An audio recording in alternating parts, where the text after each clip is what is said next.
Are you sure you're all right? I don't know. It feels kind of like I tore something. You sure? Does it hurt when I poke it?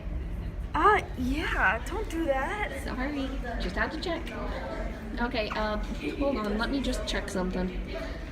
Okay, maybe you should Google it. Yeah, let me do a quick check Okay. and just have like a fast forward. From what I'm finding, it sounds like something stupid called jumper's knee. Jumper's knee? It has this name. It's just. Patellar tendinitis? Yeah. Should we go get you to talk to someone who's actually a professional? Yeah, maybe that's a good idea. Okay, come on. Patellar tendinitis commonly causes pain in the inferior patella, just below the kneecap. It affects about 20% of jumping athletes. Jumper's knee can occur above the patella, below the patella, or at the tendon insertion into the tibia. The most common area for patellar tendinitis is just below the kneecap. Sports that require jumping are usually associated with patellar tendinitis. That includes basketball, volleyball, soccer. It may also occur in runners. It is a common cause of pain in the inferior patellar region. It occurs due to irritation of the tendon and it progresses to tearing and degeneration.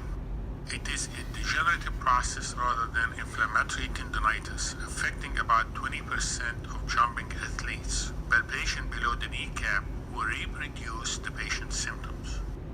X-ray could be normal. The MRI and ultrasound will show degenerative process in the tendon and tendon hypertrophy. Ultrasound with color Doppler may show increased vascularity. Examine the patient for flexibility of the lumbar spine as well as the hamstring and quadriceps tendon. Stiffness may cause patellar tendinitis.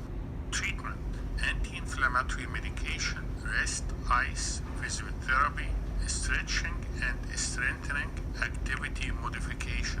Patellar tendinitis strap. It will help to relieve the knee pain caused by patellar tendinitis. Injections. Do not inject steroids into the tendon. Could inject around the tendon. Early stages of patellar tendinitis will respond well to non-operative treatment. Needling with injection of PRP is probably a good option, but it is not proven. When the patient continues to have pain during activity and rest, conservative treatment probably will not work. If conservative treatment fails for 6 to 12 months, surgical treatment is indicated. Surgery consists of excision of the degenerated part of the tendon at the inferior part of the patella. All my videos. These are rehabilitation exercises for jumper's knee. Rachel here will demonstrate the lunge.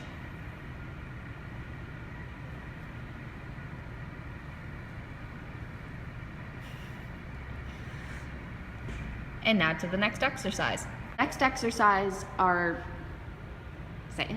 Squats. This helps reduce inflammation in the patellar tendon.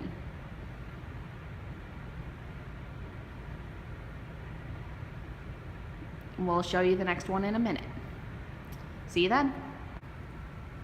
The next stretch are the single leg contractions. Rachel will demonstrate this now.